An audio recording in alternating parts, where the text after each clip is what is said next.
Hello, मेरा नाम प्रांजल है और आज मैं इस लेक्चर में आपसे बात करने वाला हूँ मैग्नेटाइजेशन कर्व के बारे में।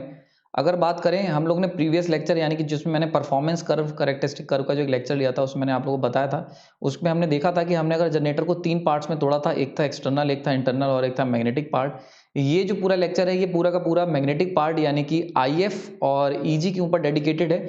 यानी कि कितना वोल्टेज जनरेट होगा और मैग्नेटिक जो करंट है यानी मैग्नेटाइजिंग करंट या कह सकते हो फील्ड करंट था, उसके ऊपर हम लोग उनके एक रिलेशन के ऊपर चर्चा करेंगे और ये बात देखेंगे कि किस तरीके का कर्व हमें मिलेगा। तो ये वन ऑफ द बहुत इंपॉर्टेंट एक कर्व होता है मैग्नेटाइजेशन कर्व, और इसकी बड़ी इंपॉर्टेंस है। रीज़न क्या है कि ये जो कर्व होता है ये नो लोड कर्व की तरह वर्क करता है, और हम जानते हैं कि किसी भी मशीन को, जब भी आप कोई भी दुनिया की आप मशीन की टेस्टिंग करोगे, तो दो कर्व उसमें बहुत इंपॉर्टेंट होते हैं। एक होता है नो लोड कर्व और एक होता है फुल लोड कर्व। ठीक, तो जो नो लोड कर्व है ये हमेशा ही मशीन के लिए एक बहुत इंपॉर्टेंट रोल प्ले करता है। यानी कि जब हमने लोड नहीं कर लगाया है, तब मशीन तुम्हारी कैसे वर्क कर रही है, बिहेव कर रही है। तो इसीलिए नो लोड कर्व की बहुत इंपॉर्टेंस होती है। तो नो लोड कर्व जो होता है वही यहाँ पे मैग्नेटाइजेशन कर्व की तरह वर्क करेगा, उसको हम लोग देखेंगे इस लेक्चर में। तो जल्दी से देख लेते हैं क्या क्या चीजें सीखने को मिलेंगी। तो सबसे पहला पॉइंट जो हम लोग कोड्स टू डिकोड क्या क्या करेंगे कि कैसे why magnetization curve saturate after a certain point. एक मैं कर्व जब बनाऊंगा तो वो कर्व क्यों सैचुरेट हो जाता है, या मैग्नेटाइजेशन कर्व एक सर्टेन पॉइंट पे जाके क्यों सैचुरेट हो जाते हैं, इनको हम लोग इस लेक्चर में सीखने को मिलेगा आपको। नेक्स्ट है कि रेसिडुअल वोल्टेज क्या होता है और उसका क्या रोल है, क्यों इतना इंपॉर्टेंस है रेसिडुअल वोल्टेज की इस पर्टिकुलर पिक्चर में।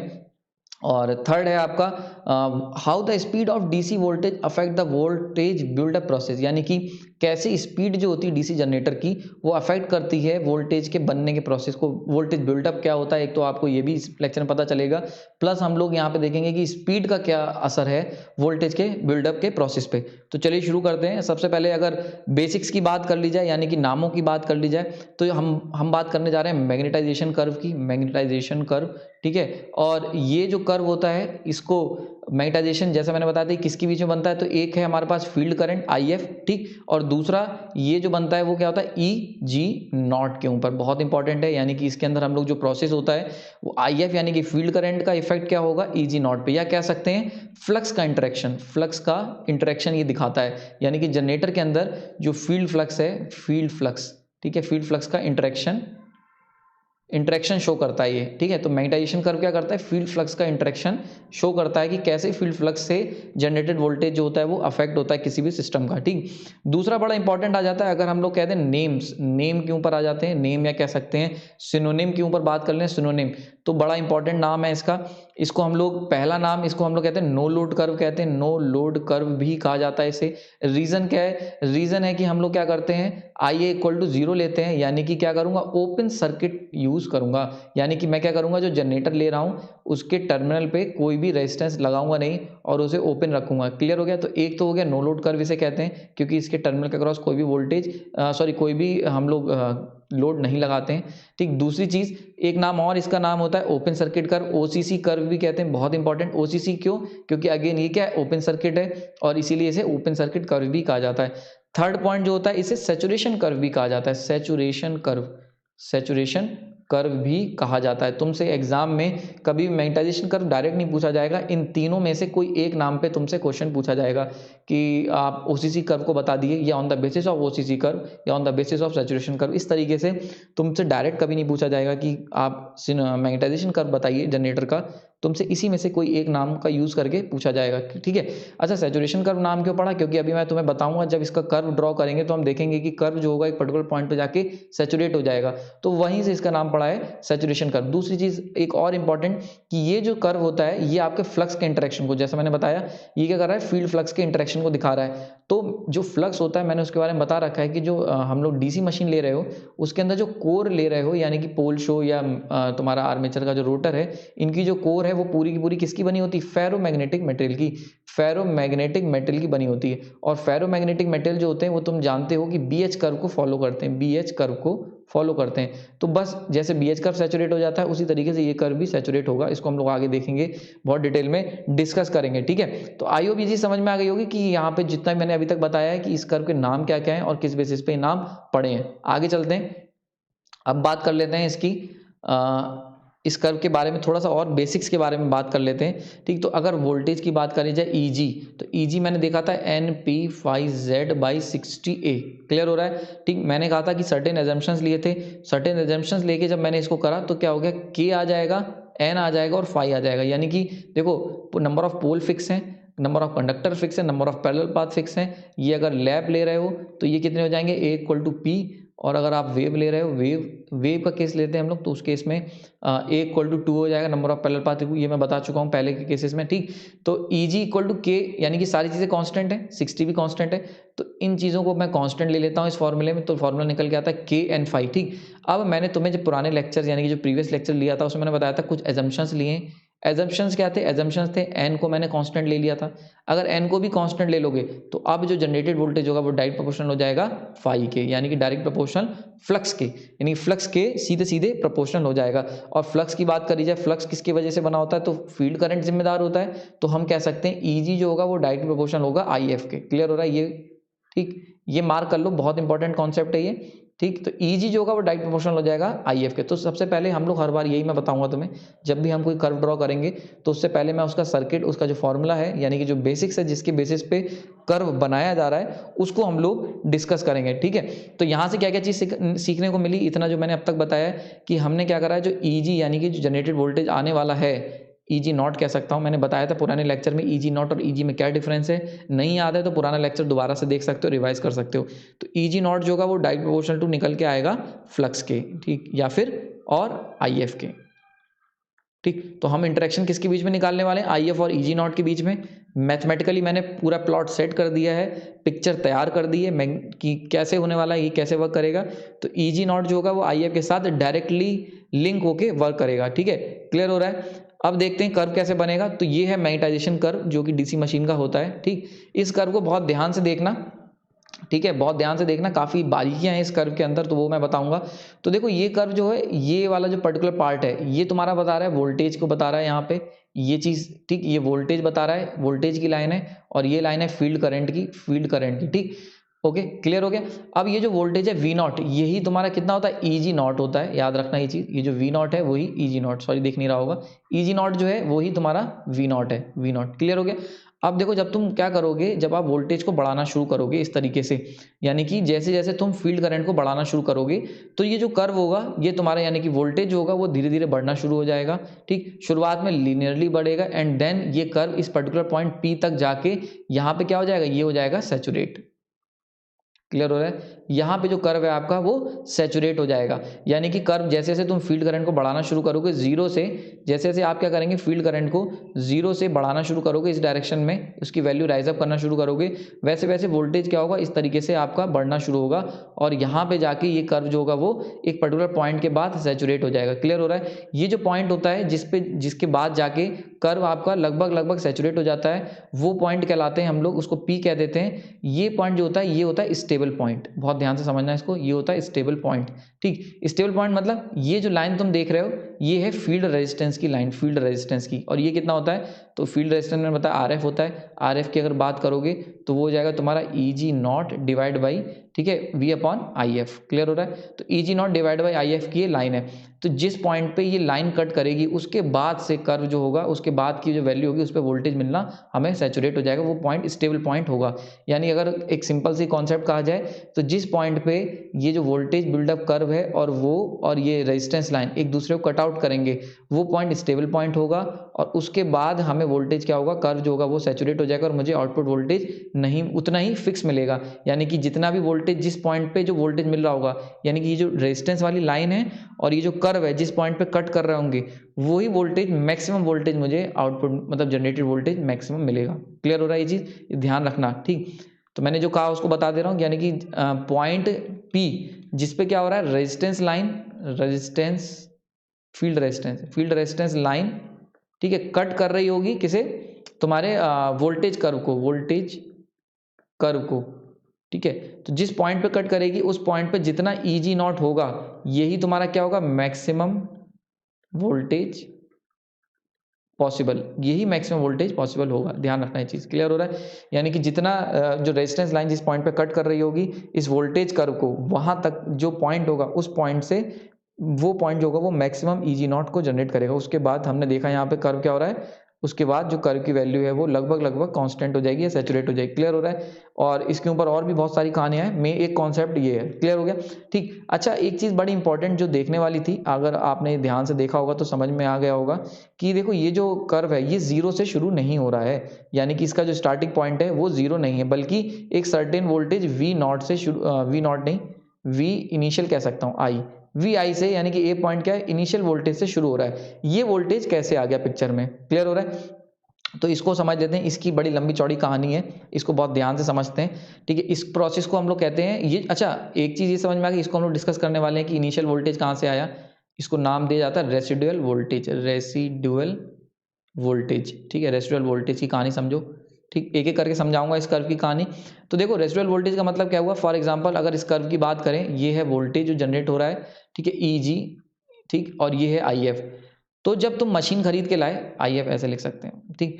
तो देखो, जब तुमने आई एफ जीरो रख रखा है, यानी कि अगर आई इस पर्टिकुलर पॉइंट की बात करी जाए, यहाँ पे आई एफ इक्वल टू है जीरो, अगर फील्ड करंट जीरो है तो इस पॉइंट पे फ्लक्स की वैल्यू कितनी होनी चाहिए, जीरो होनी चाहिए आइडियली, क्योंकि जब फील्ड करंट जीरो है तो फ्लक्स जीरो है, और जब फ्लक्स जीरो है तो तुम रोटर को एन स्पीड से रोटेट करते रहो, कोई भी वोल्टेज तुम्हें नहीं मिलेगा। क्लियर हो रहा है ये चीज? कोई भी वोल्टेज तुम्हें नहीं मिलेगा। लेकिन क्या होता है, जब मशीन बन के तैयार होती है, उसकी टेस्टिंग की जाती है, तो टेस्टिंग केस में क्या होता है, एक बार उसके जो पोल्स हैं, यानी कि जो पोल्स होते हैं नॉर्थ साउथ के, ठीक है, एक बार उन्हें मैग्नेटाइज करा जाता है, ठीक, और उसके बाद टेस्टिंग की जाती है। तो जब हमने मैग्नेटाइज करते हैं इन पोल्स को टेस्टिंग के टाइम पे, तो इनके अंदर भले ही हमने टेस्टिंग करने के बाद सप्लाई हटा दी, लेकिन क्या होता है, एक टर्म होता है जिसको हम कहते हैं रेसिडुअल मैग्नेटिज्म, रेसिडुअल मैग्नेटिज्म। यानी कि क्या हुआ, अगर तुमने एक इलेक्ट्रोमैग्नेट, फॉर एग्जांपल, या आप लाइव एग्जांपल देख सकते हो, अगर मान लेते हैं तुमने एक इलेक्ट्रोमैग्नेट बनाई और उसको मैग्नेटाइज करा, देन उसको डीमैग्नेटाइज कर दिया, यानी कि सप्लाई को बंद कर दिया, फिर भी वो इलेक्ट्रोमैग्नेट जो होती है वो थोड़ी देर के लिए अपना मैग्नेटिज्म को मेंटेन रखती है, और यही जो मैग्नेटिज्म को मेंटेन रखने की प्रॉपर्टी, इसको मैं कहता हूँ रेसिडुअल मैग्नेटिज्म। तो जब डीसी जनरेटर जो तुम मार्केट से खरीद के लाए हो, जब उसे टेस्ट किया गया होगा अपने बनाने के इतिहास में, उस समय हमने उसकी जो कोर थी उन्हें मैग्नेटाइज करा गया होगा थोड़ी देर के लिए, तो वो जो मैग्नेटाइज करा गया होगा वो तब का रेसिडुअल मैग्नेटिज्म, यानी कि तब की वो जो मैग्नेटिज्म की जो प्रॉपर्टी उसे थोड़ा सा मेंटेन करके रखेंगे। तो ऐसे में क्या होता है, जो फाई जो है जीरो ना होके बहुत लो होता है, फाई जो होता है इनिशियली क्या होता है, वेरी लो, ठीक है, बहुत लो होता है, यानी कि तुमने फील्ड करंट जीरो भी रख रखा है, इस पॉइंट पे फील्ड करंट जीरो है, पर फ्लक्स जो होगा वो सर्टेन वैल्यू उसकी होगी, सर्टेन वैल्यू यहाँ पे यानी फ्लक्स होगा। अब जब तुम पहली बार रोटेट कराओगे, जैसे ही तुम उसके रोटेट कराना शुरू करोगे, तो ये जो इनिशियल फ्लक्स है, ये जो इनिशियल फ्लक्स है, इसकी वजह से क्या होगा, इसकी वजह से यहाँ पे एक स्मॉल सा वोल्टेज मिल जाएगा, ठीक है, ये इसको मैं कहता हूँ वी रेसिडुअल, ये मिलेगा तुम्हें रेसिडुअल वोल्टेज। और जो इसके बाद क्या होगा, ये सर्टेन वोल्टेज मिलेगा जीरो करंट पे, ठीक। फिर क्या होगा, जैसे जैसे तुम क्या करोगे, इसको ये जो वोल्टेज होगा सर्टेन वोल्टेज, ये क्या करेगा, ये आ जाएगा पिक्चर में, और इसको समझते हैं। फिर इससे क्या होगा, बहुत ध्यान से देखना, बड़ा इंपॉर्टेंट कॉन्सेप्ट है, ठीक। ये अगर मान लेते हैं फॉर एग्जांपल शंट मशीन की बात कर रहा हूँ, शंट की, ठीक है, शंट ले लेते हैं। तो देखो यहाँ पे मैंने कोई लोड तो लगाया नहीं है, ये तुम्हारा रेजिस्टेंस है आर ए, क्लियर है, ये तुम्हारा है मोटर, ठीक, और ये है फील्ड करंट, ठीक, ये है आर एफ, क्लियर है। तो देखो इसके अंदर क्या है, थोड़ा सा मैग्नेटिज्म बचा रह गया, जिसकी वजह से एक स्मॉल ईजी आ जाएगा, बहुत छोटा। ये जो ईजी आएगा, ये ईजी एक इस सर्किट में करंट फ्लो करा देगा आई एफ, क्लियर हो रहा है, बहुत स्मॉल, छोटा ईजी, छोटा आई एफ, ठीक। अब ये जो आई एफ होगा, ये क्या करेगा, ये फ्लक्स बनाएगा फाई एफ प्लस जो पहले का जो फ्लक्स था रेसिडुअल फाई आर। अब ये क्या करेगा, रेसिडुअल फ्लक्स के साथ मिलके एक फील्ड फ्लक्स बनाएगा। अब देखो ओवरऑल नेट फ्लक्स क्या हो गया, नेट फ्लक्स राइज अप कर गया। जब नेट फ्लक्स राइज अप करेगा तो इससे क्या होगा, वापस से ईजी की वैल्यू इंक्रीज हो जाएगी, ठीक है, समझ में आ रहा है। ये चीज देखो, बहुत ध्यान से देखना इसको, ये बड़ा ही कह सकते हैं बड़ा ही इंटरेस्टिंग कॉन्सेप्ट है, इसको बहुत ध्यान से समझना, ठीक। तो देखो यानी कि क्या चीज निकल के आई, यानी कि अगर इस पूरे पिक्चर को कहा जाए तो ईजी क्या करेगा, ईजी सिंक सबसे पहले फाई रेसिडुअल पिक्चर में होगा, इस फाई रेसिडुअल से आ जाएगा ईजी स्मॉल, ईजी रेसिडुअल आ जाएगा, यानी कि इसको मैं कह सकता हूँ रेसिडुअल वोल्टेज, ये जो बनाया था वी आर कह सकते हैं, ये मैंने वी आर लिखा, इसको ईजी लिख लो, ईजी आर, यानी कि residual generated voltage EG R, ठीक। तो ये जो ईजी आर है यहाँ पे आ जाएगा ईजी आर, इस ईजीआर की वजह से एक करंट फ्लो कर जाएगा आई एफ फील्ड करंट, क्योंकि देखो सर्किट देखो यहाँ पे, जैसे ही स्मॉल जनरेटेड वोल्टेज आएगा तो इस पूरे सर्किट के अक्रॉस एक EGR लग जाएगा और ये जो EGR होगा ये क्या करेगा, एक सर्किट में करंट फ्लो करा देगा IF। फॉर एग्जांपल अगर मान लेते हैं 1 वोल्ट भी अगर जनरेटेड हो गया रेजिडुअल मैग्नेटिज्म के कारण, तो उसकी वजह से क्या होगा, फील्ड करंट कितना फ्लो करेगा, तो field current I = V divide by R कितना है 100, फॉर एग्जांपल 100 ओम है तो 0.01 आ गया, 0.01 एम्पेयर। लेकिन ये जो 0.01 एम्पेयर है ये क्या करेगा, ये इस फील्ड ये क्या करेगा, फील्ड करंट का ये फाई एफ बना देगा और ये फाई एफ क्या मिलेगा, ये phi F plus phi residual, ये दोनों मिलके क्या करेंगे, ये दोनों मिलके ईजी को बढ़ाना शुरू कर देंगे, क्योंकि अब क्या होगा, नेट फ्लक्स बढ़ना शुरू हो जाए। क्लियर हुआ? तो देखो इसी को मैं स्टेप बाय स्टेप बता दे रहा हूँ। आई एफ आ गया, ये आई एफ क्या करेगा, ये फ्लक्स फाई एफ बनाएगा प्लस फाई आर, रेसिडुअल पहले से ही था, ये फ्लक्स फाई आर, इससे क्या होगा, ईजी जो होगा, ईजी वो क्या होगा, ईजी वो इंक्रीज करना शुरू कर देगा, राइज अप। ठीक, तो इसको इससे क्या होगा, देखो इसको ये जो प्रोसेस हुआ, यानी कि रेसिडुअल फ्लक्स से हमने क्या करा, बढ़ाना, रेसिडुअल फ्लक्स का इस्तेमाल करके जनरेटेड वोल्टेज को बढ़ाना शुरू करा धीरे धीरे धीरे धीरे, और इस प्रोसेस को नाम दिया जाता है वोल्टेज बिल्डअप प्रोसेस। ठीक है, समझ में आ गया? तो देखो क्या होगा, इसको दोबारा यहाँ पे पिक्चर में देखते हैं। ये थोड़ा सा वोल्टेज आया रेसिडुअल फ्लक्स के कारण, उसकी वजह से एक सर्टेन थोड़ा सा करंट आया। ठीक, इस करंट के कारण क्या हुआ, वोल्टेज राइज अप हो गया। ठीक, फिर जब वोल्टेज बढ़ा तो इसकी वजह से फील्ड करंट बढ़ा, फील्ड करंट बढ़ा। ठीक, आई एफ यहाँ तक आ गया। ठीक, अब जब ये वोल्टेज की वजह से फील्ड करंट बढ़ेगा तो अगेन तुम्हारा वोल्टेज और बढ़ेगा, और ऐसे करके ये बढ़ता चला जाएगा। क्लियर हो रहा है यहाँ पे? तो ये देखो, ये कर्व जो होता है वो इस तरीके से कुछ करता है फ्लो। ठीक, तो यहाँ से ये कर्व आया, तो ये जो रेसिडुअल फ्लक्स था, इसकी वजह से यहाँ पे आपको जो ये दिख रहा है, ठीक है, ये जो पर्टिकुलर पोर्शन दिख रहा है, यानी कि थोड़ा सा उठा हुआ, जीरो से स्टार्ट नहीं हो रहा है, ये किसकी वजह से, ये है ईजी रेसिडुअल के कारण। और ये रेसिडुअल कहाँ से आया, ये आया तुम्हारा फाई रेसिडुअल फ्लक्स के कारण। क्लियर हो गया? तो रेसिडुअल फ्लक्स क्या करेगा, एक स्मॉल वोल्टेज बनाएगा, वो वोल्टेज फील्ड करंट बनाएगा, फील्ड करंट फील्ड फ्लक्स बनाएगा, उसकी वजह से क्या होगा, नेट फ्लक्स बढ़ना शुरू होगा। तो नेट फ्लक्स बढ़ना शुरू होगा, उसकी वजह से जो वोल्टेज है वो भी बिल्टअप होना शुरू हो जाएगा, और इस तरीके से एक सर्टेन सिस्टम को फॉलो करेगा। क्लियर हो रहा है? ठीक, तो ये चीज़ समझ में आ गई होगी, इसको कोई डाउट नहीं होना चाहिए इसके अंदर। तो अगर बात की जाए तो ईजी और आईएफ ये क्या करेंगे, एक दूसरे को काउंटर करेंगे, यानी कि ईजी क्या करेगा, आईएफ को बढ़ाएगा, आईएफ क्या करेगा, ईजी को बढ़ाएगा, और इसी तरीके से ये प्रोसेस कंटिन्यू चलता रहेगा जब तक कि सैचुरेशन नहीं हो जाता। ठीक, तो अगर बात कर ली जाए ये कैसे होगा, तो देखो अगर बात की जाए BH कर्व की, BH कर्व तो ये मैंने तुम्हें बताया था, BH कर्व यानी कोई मैग्नेट है, तो अगर जैसे जैसे तुम उसका मैग्नेटाइजेशन बढ़ाओगे तो उसकी फ्लक्स डेंसिटी सर्टेन पॉइंट तक बढ़ेगी। ठीक, देन वो जाके वहाँ पे सैचुरेट हो जाएगी, और जब तुम रिवर्स करोगे तो रिवर्स में रेसिडुअल मैग्नेटिज्म आएगी। तो ये जो सैचुरेशन का पॉइंट है, सैचुरेशन, ये कोई भी अगर तुम अगर आप प्रैक्टिकल फेरोमैग्नेटिक मटेरियल ले रहे हो, फेरोमैग्नेटिक मटेरियल ले रहे हो, ठीक है, प्रैक्टिकल, तो इन दैट केस क्या होगा, तुम्हारा जो BH कर्व है वो क्या होगा, सैचुरेट कर जाएगा। तो इसी तरीके से क्या होगा, ये वाले कर्व को ध्यान से देखो, इस कर्व को भी तुमने क्या करा, जैसे जैसे तुमने फील्ड करंट बढ़ाई, ठीक, ईजी था, EGR की वजह से फील्ड करंट आया, फील्ड करंट से फिर ईजी बढ़ा, ये देन बढ़ते बढ़ते बढ़ते बढ़ते यहाँ तक पहुंचा इस सर्टेन पॉइंट पे जाके। अब इसके आगे क्या होगा, ये कर्व जो होगा वो सैचुरेट हो, यानी कि अगर तुम फील्ड करंट को लगातार बढ़ाते चले जाओ तो उसकी वजह से कोई भी वोल्टेज होगा वो सर्टेन पॉइंट तक ही बढ़ेगा, उसके बाद वो वोल्टेज होगा वो सैचुरेट कर जाएगा। आई होप जी समझ में आ गई होगी। ठीक है, तो ये चीज़ क्लियर हो गई, यानी कि आप एक सर्टेन पॉइंट तक ही जनरेटेड वोल्टेज को बढ़ा सकते हो, उसके बाद क्या होगा, फेरोमैग्नेटिक की जो कोर है वो सैचुरेट कर जाएगी, यानी फील्ड करंट तुम कितना भी बढ़ाते जाओ, जो कोर है वो जितना फ्लक्स उसे बनाना था मैक्सिमम फ्लक्स उतना ही बनाएगी, और वो जो मैक्सिमम फ्लक्स है वो पॉइंट ये है, यानी कि ये पॉइंट पे IF जो होगा यहाँ पे क्या होगा, फाई मैक्सिमम बन चुका होगा, इसके बाद कर्व सैचुरेट कर जाएगी, और वोल्टेज जो था वो EG नॉट तुम्हें मिल गया होगा, मैक्सिमम वोल्टेज जनरेटेड। ठीक है, maximum generated voltage at no load. Clear हो गया ये चीज़, यहाँ तक कोई डाउट नहीं होना चाहिए। ठीक है, ये चीज़ समझ में आ गई होगी। अच्छा, ये जो वोल्टेज बिल्डअप का प्रोसेस मैंने तुम्हें समझाया, ये इसको बहुत ध्यान से समझ लेना, और अगर इस पर डिटेल पढ़ना है तो अगेन आप PS भीमराव को प्रेफर कर सकते हो। PS भीमराव में ये बहुत अच्छे से डिटेलिंग में समझाया हुआ है, इस कॉन्सेप्ट को कई बुक्स में दे रखा है, वहाँ से भी देख सकते हो, समझ सकते हो।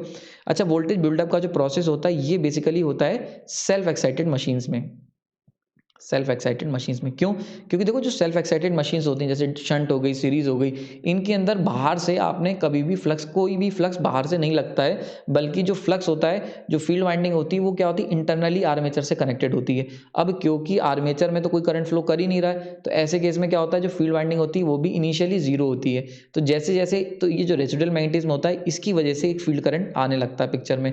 अच्छा, अगर बात करिए सेपरेटली एक्साइटेड मशीन्स की, तो सेपरेटली एक्साइटेड मशीन जो होती हैं उनके अंदर क्या होता है, ये कर्व जो होगा वो जीरो से स्टार्ट होगा। अगर मैं बात करूँ सेपरेटली एक्साइटेड मशीन्स की, यानी कि सेपरेटली एक्साइटेड मशीन्स की, इन दैट केस अगर हमने सेपरेटली एक्साइटेड मशीन्स की बात कर लें तो उस केस में क्या होगा, अगेन अगर हमने वो जो तुम्हारी सेपरेटली एक्साइटेड मशीन है उसको मैंने अगर कभी यूज़ किया है, मतलब एक बार भी अगर उसकी टेस्टिंग की है, तो उस केस में भी मुझे सेम कर्व मिलेगा। ईजी की बात कर लें तो अगेन उस केस में भी मुझे कुछ इस तरीके का कर्व देखने को मिलेगा और वो भी सैचुरेट होता है, ये भी सैचुरेट हो जाएगी, ठीक है। लेकिन इसके अंदर वोल्टेज बिल्डअप का प्रोसेस नहीं होगा। ये जो फील्ड करंट है ये मैं क्या करूँगा, एक्सटर्नली दे रहा हूँ, बहुत इंपॉर्टेंट, ये जो है एक्सटर्नली दूंगा, ये रेसिडुअल वोल्टेज मिलेगा, रेसिडुअल, ठीक है।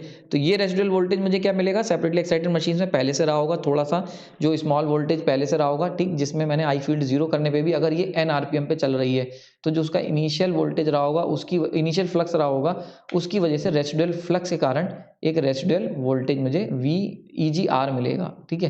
तो ये सेम कर्व, ये जैसे मैंने आपको बताया था, मैग्नेटाइजेशन कर्व जो होता है वो सारी मशीन्स का कॉमन कर्व होता है, यानी कि चाहे सेपरेटली ले लो चाहे सेल्फ ले लो।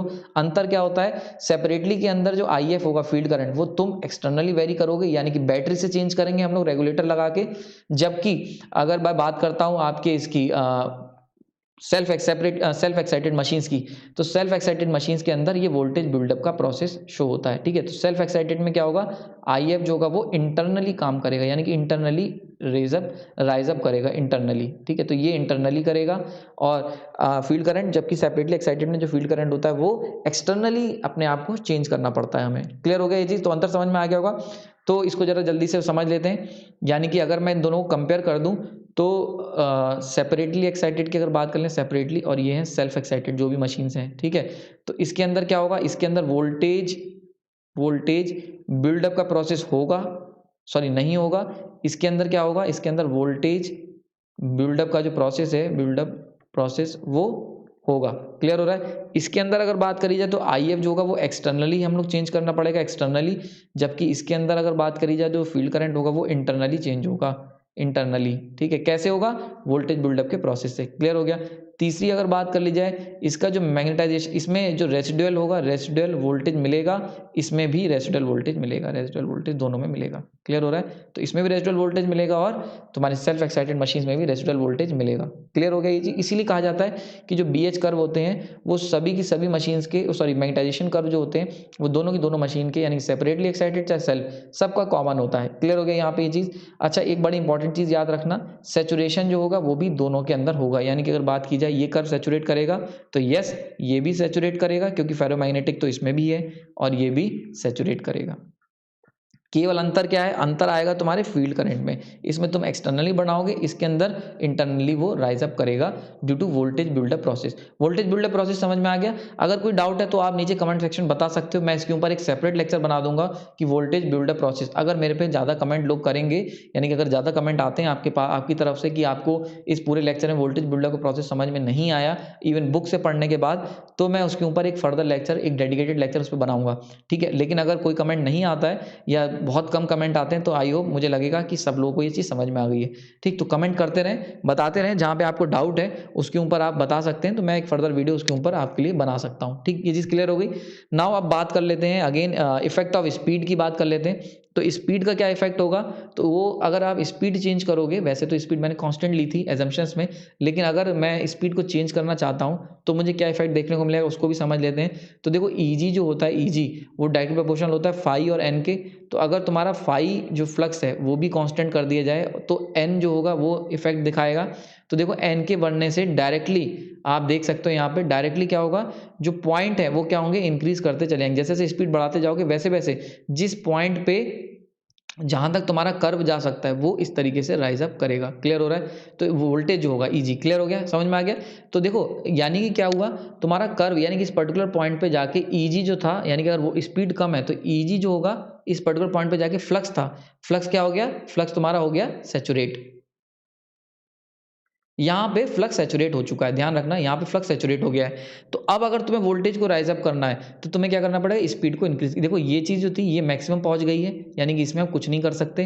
तो अब तुम वोल्टेज कैसे बढ़ा सकते हो, स्पीड के इंक्रीज करने से। तो जैसे जैसे स्पीड इंक्रीज करोगे वैसे वैसे जो वोल्टेज बिल्डअप का जो प्रोसेस है, यानी कि जो जनरेटेड वोल्टेज है वो क्या होगा, राइज अप होता चला जाएगा। देखो इसमें यहाँ था, देन यहाँ पहुंचा, देन यहाँ। इन सारे कर्वों में फ्लक्स का इंपॉर्टेंस जो है, फ्लक्स यहाँ तक मान के चलते हम लोग सैचुरेट हो चुका है। तो फ्लक्स अगर सैचुरेट हो गया, लेकिन तुम्हें क्या चाहिए, यानी कि बीएच कर्व से ये जो मैग्नेटाइजेशन कर्व है, स्पीड का रोल हम यहाँ से सीख सकते हैं। अगर हमारा हमने जनरेटर का फील्ड करंट बढ़ाना शुरू करा तो वैसे वैसे जनरेटेड वोल्टेज बढ़ेगा। एक सर्टेन पॉइंट पे जाके जनरेटेड वोल्टेज कांस्टेंट हो जाएगा। जिस पॉइंट पे जाके हमें जनरेटेड वोल्टेज कांस्टेंट हो जाएगा, हम ये मान लेंगे कि अब हमारी मशीन जो है वो सैचुरेट कर गई है, फ्लक्स उसका सैचुरेट हो गया है नाउ। लेकिन रिक्वायरमेंट मेरी है कि मुझे और वोल्टेज चाहिए। तो इन दैट केस हम क्या करेंगे, जो हमने स्पीड कांस्टेंट कर रखी थी, अब उस स्पीड को हम लोग क्या करेंगे, राइज अप करना शुरू करेंगे। जैसे जैसे स्पीड को बढ़ाते जाओगे, अगेन वोल्टेज तुम्हारा बढ़ना शुरू हो जाएगा, लेकिन फ्लक्स कांस्टेंट होगा। ठीक है, फ्लक्स तुम्हारा कांस्टेंट हो चुका होगा। ये चीज समझ में आ गई होगी। तो अगर इस पे, यानी कि अगर इन केस अगर फ्लक्स सैचुरेट कर गया, इन दैट केस ईजी जो होगा वो डायरेक्ट प्रोपोर्शनल हो जाएगा एन के, ईजी नॉट। ठीक, तो यानी कि एक बार हम लोग फ्लक्स को बढ़ाएंगे, एन को कांस्टेंट रखेंगे। अगर और वोल्टेज चाहिए तो एन को बढ़ाएंगे, फ्लक्स को कांस्टेंट कर लेंगे या फ्लक्स को सैचुरेट मान लेंगे। ठीक है, तो आई होप ये लेक्चर समझ में आ गया होगा। ठीक है, आपने अपना कीमती समय दिया उसके लिए धन्यवाद। बहुत ही इंपॉर्टेंट लेक्चर था, ये कर्व बहुत इंपॉर्टेंट है, एग्जाम में बहुत ज़्यादा पूछा गया है मैग्नेटाइजेशन कर्व क्या होता है। ठीक, और ये मैंने बताया, प्लस इस लेक्चर के अंदर अगर मैं जल्दी से इसको हल्का सा रिवाइज करा दूँ जल्दी से, तो हमने इसमें आई एफ और ई जी नॉट का रिलेशन देखा, ये कर्व हमने सीखा, इसमें हमने रेसिडुअल वोल्टेज को सीखा, वोल्टेज बिल्डअप का प्रोसेस मैंने बताया, कैसे जनरेटेड वोल्टेज जो है वो तुम्हारा ईजी, छोटा सा रेसिडुअल से ईजी आएगा, ईजीआर, और वो ईजीआर क्या करेगा, फील्ड करंट फ्लो कराएगा। वो फील्ड करंट फर्दर एक फ्लक्स बनाएगी फाई एफ, ये फाई एफ फाई आर के साथ मिलके ज़्यादा फ्लक्स हो गया, तो ज़्यादा फ्लक्स होगा तो अगेन ईजी को बढ़ाएगा, ईजी बढ़ेगा तो फिर से क्या होगा, फिर से फाई एफ बढ़ेगा। तो ये कंटिन्यूस प्रोसेस चलता रहेगा। जैसे जैसे रेसिडुअल, देखो शुरुआत होगी रेसिडुअल फ्लक्स से, रेसिडुअल वोल्टेज। एक बार रेसिडुअल वोल्टेज आ गया तो वो क्या करेगा, जो फील्ड लगी हुई है उसके शंट में, उसके अक्रॉस एक फील्ड करंट फ्लो करा देगा। ठीक है, और जब वो फील्ड करंट फ्लो करेगा तो वो फील्ड करंट क्या करेगा, आपका फ्लक्स को बढ़ा देगा, फाई एफ को। जब नेट फ्लक्स बढ़ गया तो अब जो रेसिडुअल वोल्टेज था उससे वोल्टेज बढ़ना शुरू होगा। अब क्या होगा, ईजी राइज अप कर जाएगा, ज़्यादा वोल्टेज, ज़्यादा फील्ड करंट, ज़्यादा फील्ड करंट, ज़्यादा फील्ड फ्लक्स, ज़्यादा फील्ड फ्लक्स, अगेन ज़्यादा वोल्टेज। तो क्या होगा, ये सारी चीज़ें इस तरीके से लूप में फ्लो होने लगेंगी। ये देखो यहाँ पे, और ईजी आई एफ को बढ़ाएगा, आई एफ ईजी को इंक्रीज करेगा। ठीक, तो हमें कुछ इस तरीके कर मिल जाएगा। इस प्रोसेस को हम लोग कहते हैं वोल्टेज का बिल्डअप प्रोसेस। ठीक, समझ में आ गई। रेजिस्टेंस लाइन भी मैंने तुम्हें बता दी, ये है तुम्हारी फील्ड रेजिस्टेंस लाइन, मैंने क्लियर कर दी किस तरीके से बनती है। जिस पॉइंट पे ये टच कर देगी, कट करेंगे दोनों कर, वो पॉइंट जो होगा वो तुम्हारा maximum generated voltage at constant speed, यानी कि उसके बाद अगर तुम्हें वोल्टेज बढ़ाना है तो तुम्हें ईजी को, सॉरी स्पीड को बढ़ाना पड़ेगा। वोल्टेज फ्लक्स मैग्नेटाइजेशन कर्व यानी कि फील्ड करंट बढ़ाने से वोल्टेज नहीं बढ़ेगा। क्लियर हो गया।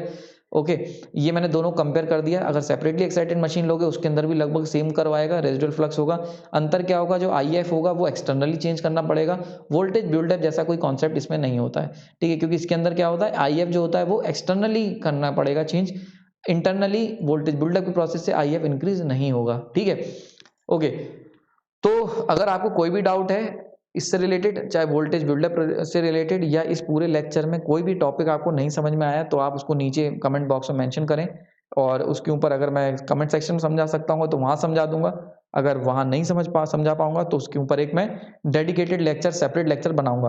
अच्छा, अगर इस पॉइंट को यानी कि इस लेक्चर को तुम्हें बहुत डिटेल में भी समझना है तो पीएस भीमरा मैं आप लोगों को प्रेफर करूंगा, आप पीएस भीमरा में जाइए और इस पर्टिकुलर पार्ट को यानी मैग्नेटाइजेशन कर्व को पढ़िए, बहुत अच्छे से उन्होंने समझाया हुआ है। अगर फिर भी आपके पास डाउट है तो आप मुझे बता सकते हैं। आपने अपना कीमती समय दिया उसके लिए धन्यवाद।